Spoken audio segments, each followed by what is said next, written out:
अब BTech student भी सरकारी शिक्षक बनने का अपना सपना पूरा कर सकते हैं और ये वैकेंसीज है वो बहुत सारी आपको देखने को मिलेगी। हम बात कर रहे हैं कंप्यूटर टीचर की। तो सबसे पहला जो सवाल है आप लोगों का कि सर यहां पर बीएड चाहिए या नहीं चाहिए, तो बीएड नहीं चाहिए और एलिजिबिलिटी क्राइटेरिया क्या रहने वाला है वो सारी की सारी बातें हम इस सेशन के अंदर करेंगे। उसके अलावा एग्जाम पैटर्न और ये वैकेंसी जो कंप्यूटर टीचर की जो मैं आपको बताने वाला हूं ये पहली बार आ रही है आपके बिहार में। तो कौन सी वैकेंसी और कितने पदों के ऊपर यहां पर चर्चा होने वाली है तो मैं लेकर के चलता हूं। ये देखिए एक कटिंग भी है जिसके अंदर प्रक्रियाधीन नियुक्तियों का कहकर के बताया गया है और यहां पर लिखा हुआ है कंप्यूटर शिक्षक माध्यमिक विद्यालय। तो अभी तक कंप्यूटर शिक्षक माध्यमिक विद्यालय को लेकर के वैकेंसी नहीं आई है। अभी आपने उच्च माध्यमिक की मतलब पीजीटी की वैकेंसी आपने देखी होगी बेसिकली, लेकिन यहां पर पदों के बारे में जो बात हो रही है वो 26,000 पद। ये बहुत बड़े बड़े नंबर है। अगर मान लीजिए आप सरकारी शिक्षक बनना चाहते हैं, आपके पास में बीएड नहीं है, आपने बीटेक कर रखा है और बीटेक के अलावा और कौन कौन सी यहां पर डिग्री है तो चल जाएगा काम। सबसे पहली चीज तो 50% मार्क्स है वो आपके होने चाहिए किसी भी जो ग्रेजुएशन कोर्स आपने कर रखा है, चाहे आपने बीई कर रखा है, बीटेक कर रखा है कंप्यूटर साइंस या आईटी के अंदर। तो पहला कॉन्सेप्ट तो ये हो गया। आपके पास में सीएस और आईटी से बी बीटेक की डिग्री है तो आप एलिजिबल है। दूसरा, क्या बीटेक कर रखा है लेकिन सीएस से नहीं है सर हम लोग, तो उनके लिए क्या यहां पर एलिजिबिलिटी क्राइटेरिया है? तो बी बीटेक हो किसी भी स्ट्रीम में हो, लेकिन एक शर्त है उसके अंदर, पोस्ट ग्रेजुएट डिप्लोमा होना चाहिए कंप्यूटर साइंस में। जैसे मान लो किसी ने इलेक्ट्रिकल से बीई कर ली और फिर उसने बाद में पोस्ट ग्रेजुएट डिप्लोमा कर लिया कंप्यूटर साइंस में, तो वो एलिजिबल है। जैसे मान लो कि किसी ने इलेक्ट्रॉनिक्स में बीटेक कर ली लेकिन पोस्ट ग्रेजुएट डिप्लोमा कर लिया कंप्यूटर साइंस में, तो वो एलिजिबल है यहां पर। अगर एमएससी कर रखी है कंप्यूटर साइंस या आईटी में या एमसीए है तो एलिजिबल है। बीएससी कर रखी है कंप्यूटर साइंस में या बीसीए है और पोस्ट ग्रेजुएट डिप्लोमा भी है किसी भी स्ट्रीम में तो भी काम चल जाएगा। उसके अलावा पोस्ट ग्रेजुएट डिप्लोमा है कंप्यूटर साइंस आईटी में या पोस्ट ग्रेजुएट डिग्री है, एंड लिखा हुआ है यहां पर पोस्ट ग्रेजुएट डिप्लोमा और पोस्ट ग्रेजुएट डिग्री है ना, तो भी है वो काम चल जाएगा। उसके अलावा बात करते हैं हम यहां पर बी लेवल है, अगर बी लेवल सर्टिफिकेट है आपके पास में और पोस्ट ग्रेजुएट डिग्री है किसी भी स्ट्रीम में तो भी, सी लेवल है तो भी आप है जो एलिजिबल है।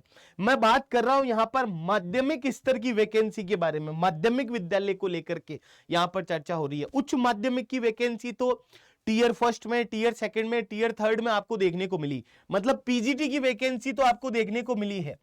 लेकिन ये जो माध्यमिक का मतलब क्या है, टीजीटी, तो टीजीटी के अंदर 26,000 पद बहुत बड़ी संख्या होती है। अगर आप सरकारी शिक्षक बनना चाहते हैं, अगर आपका सपना है सरकारी नौकरी पाने का, तो ये वैकेंसी आप लोगों के लिए बहुत ही इंपॉर्टेंट रहने वाली है।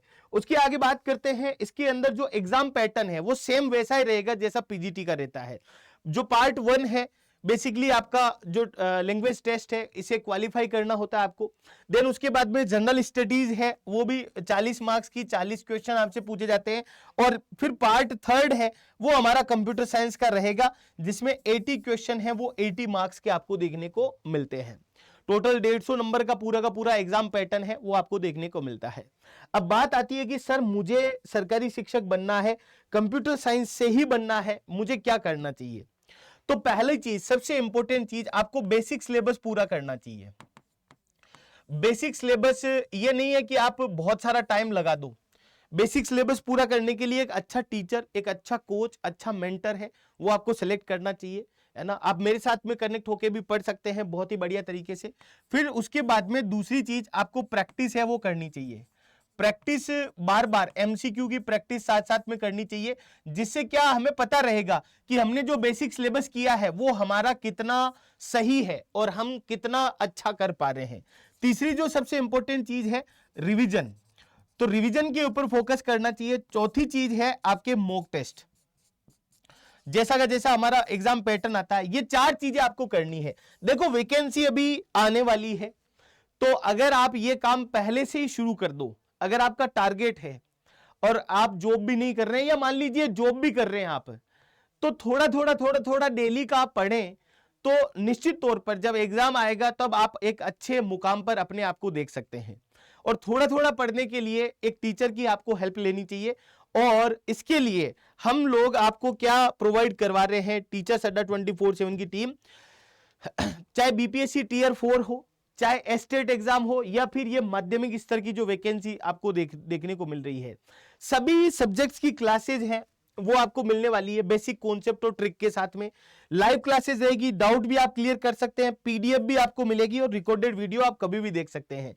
बिहार शिक्षक भर्ती के लिए आपको बिहार महापेक में एनरोल करवाना चाहिए, जिससे कि बिहार से संबंधित जो शिक्षक से रिलेटेड जितनी भी वैकेंसी है, चाहे एस्टेट हो, चाहे आपका headmaster, head teacher, BEd, DElEd या बीपीएससी से रिलेटेड कोई भी वैकेंसी है जो शिक्षक से रिलेटेड, वो सारी की सारी क्लासेज है वो आपको मिल जाए। और इस बैच में एक इंडिविजुअल बैच भी है, खाली आप कंप्यूटर साइंस के लिए एनरोल करना चाहें तो वो भी ऑप्शन है। और मैक्सिमम डिस्काउंट के लिए आप कूपन कोड Y400 यूज कर सकते हैं। कैसे करेंगे आप लोग, मैं आपको बताना चाहता हूं।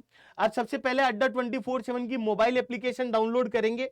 मोबाइल एप्लीकेशन डाउनलोड करने के बाद ऊपर ही ऊपर आपको अपनी कैटेगरी सेलेक्ट करनी है, टीचिंग एग्जाम, है ना। टीचिंग एग्जाम कैटेगरी सेलेक्ट की, बिहार शिक्षक टीयर 11-12 में आपको जाना है यहां पर।